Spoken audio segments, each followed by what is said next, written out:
आप देख रहे हैं जेएसडी टाइम्स और मैं हूं आपके साथ कोमल गोस्वामी। आइए नजर डालते हैं आज की मुख्य खबरों पर। दुनिया के सबसे ऊंचे बैटलफील्ड यानी सियाचिन ग्लेशियर पर इंटरनेट की सुविधा शुरू कर दी गई।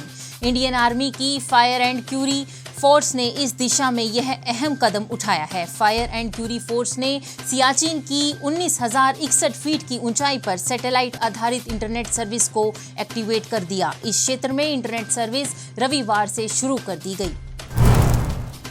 भारत पाकिस्तान सीमा पर एक बार फिर पाक तस्करों की तरफ से ड्रोन भेजा गया।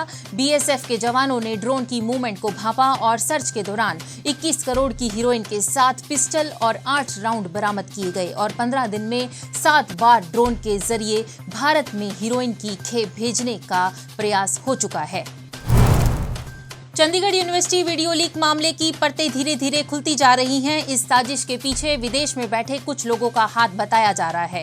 इसका खुलासा तब हुआ जब हॉस्टल की कुछ लड़कियों को कनाडा के नंबर से इंटरनेशनल कॉल आई और कॉल में धमकाया गया और कहा गया कि तुम्हारी भी वीडियो बनी हुई है जिन्हें अब वायरल कर दिया जाएगा। इस कॉल के बाद हॉस्टल की लड़कियों में दहशत का माहौल बना हुआ है। हरियाणा के नारनौल में टोक्यो की साहित्यकार डॉक्टर रमा पूर्णिमा शर्मा और मॉस्को की साहित्यकार श्वेता सिंह सोमवार को अंतर्राष्ट्रीय सांस्कृतिक केंद्र मनु मुक्त भवन पहुंची। इस पर मनु मुक्त मानव मेमोरियल ट्रस्ट द्वारा विश्व हिंदी सेवी सम्मान से उन्हें नवाजा गया और उन्होंने कहा, जापानी छात्रों में हिंदी के प्रति रुझान बढ़ता जा रहा है। राजस्थान, गुजरात, छत्तीसगढ़ के बाद बिहार और तमिलनाडु कांग्रेस कमेटी ने राहुल गांधी को पार्टी की कमान सौंपने के संबंध में प्रस्ताव पास कर दिया।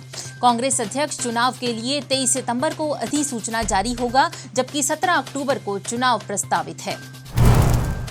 क्वीन एलिजाबेथ की अंतिम विदाई आज। कई देशों के राष्ट्राध्यक्ष होंगे शामिल। राष्ट्रपति द्रौपदी मुर्मू ने लंदन के वेस्टमिंस्टर हॉल में श्रद्धांजलि अर्पित की।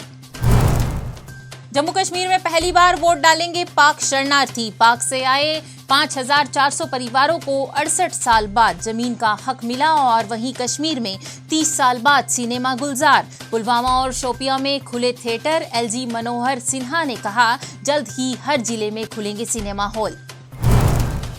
ओडिशा के सरकारी अस्पताल में 13 बच्चों की मौत। 18 दिन के भीतर हुई मौतें। डॉक्टरों के खिलाफ लोगों का फूटा गुस्सा। स्वास्थ्य मंत्री ने मांगी रिपोर्ट। पंजाब में पुरानी पेंशन योजना होगी बहाल। सीएम ने ट्वीट करके दी जानकारी। फिलहाल इस संबंध में व्यवहारिता और इसके तौर तरीकों पर मंथन किया जाएगा। बात जेसीडी विद्यापीठ की। जेसीडी विद्यापीठ में आज विद्यार्थियों और स्टाफ के बीच हरियाणा की सबसे बड़ी वेब सीरीज कॉलेज कांड को लॉन्च किया गया और वेब सीरीज फिल्म के कुछ हिस्सों की विशेष स्क्रीनिंग भी की गई। जेसीडी विद्यापीठ की प्रबंध निदेशक डॉक्टर शमीम शर्मा व सभी प्राचार्यगणों की मौजूदगी में राष्ट्रीय पुरस्कार विजेता बॉलीवुड अभिनेता यशपाल शर्मा, राष्ट्रीय पुरस्कार विजेता डायरेक्टर राजेश बब्बर वह संगीता बब्बर और इस वेब सीरीज की पूरी टीम ने विद्यार्थियों के साथ खुलकर बातें की। इस दौरान एक्टर संदीप शर्मा, योगेश भारद्वाज, कुलदीप, एक्टर और सिंगर कबीर और लेखक प्रवेश राजपूत भी जेसीडी विद्यापीठ पहुंचे। वहीं स्टेज ऐप की तरफ से अतुल, दीपक और कुणाल भी पहुंचे, जिन्होंने जेसीडी में विद्यार्थियों के उत्साह को देखते हुए स्टेज ऐप सब्सक्रिप्शन में जेसीडी के विद्यार्थियों के लिए खास छूट का भी ऐलान किया।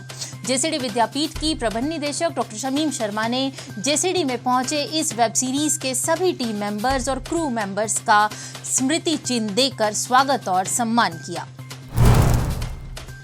बात आज के इतिहास की। आज के दिन स्वामी विवेकानंद ने अमेरिका के शिकागो में विश्व धर्म संसद में ऐतिहासिक भाषण दिया था। अपने भाषण की शुरुआत उन्होंने अमेरिका के लोगों को हिंदी में संबोधित करते हुए की। स्वामी विवेकानंद जी ने कहा, अमेरिका के मेरे भाइयों और बहनों, मुझे गर्व है कि मैं एक ऐसे देश से हूँ जिसने इस धरती के सभी देशों और धर्मों के सताए लोगों को शरण में रखा है। मैं आपको अपने देश की प्राचीन संत परंपरा की तरफ से धन्यवाद देता हूँ। उनके भाषण पर आर्ट इंस्टीट्यूट ऑफ शिकागो पूरे 2 मिनट तक तालियों से गूंजता रहा। जेएसडी टाइम्स के बुलेटिन में आज इतना ही। कल शाम 6 बजे आपसे फिर मुलाकात होगी नई खबरों के साथ। तब तक के लिए नमस्कार।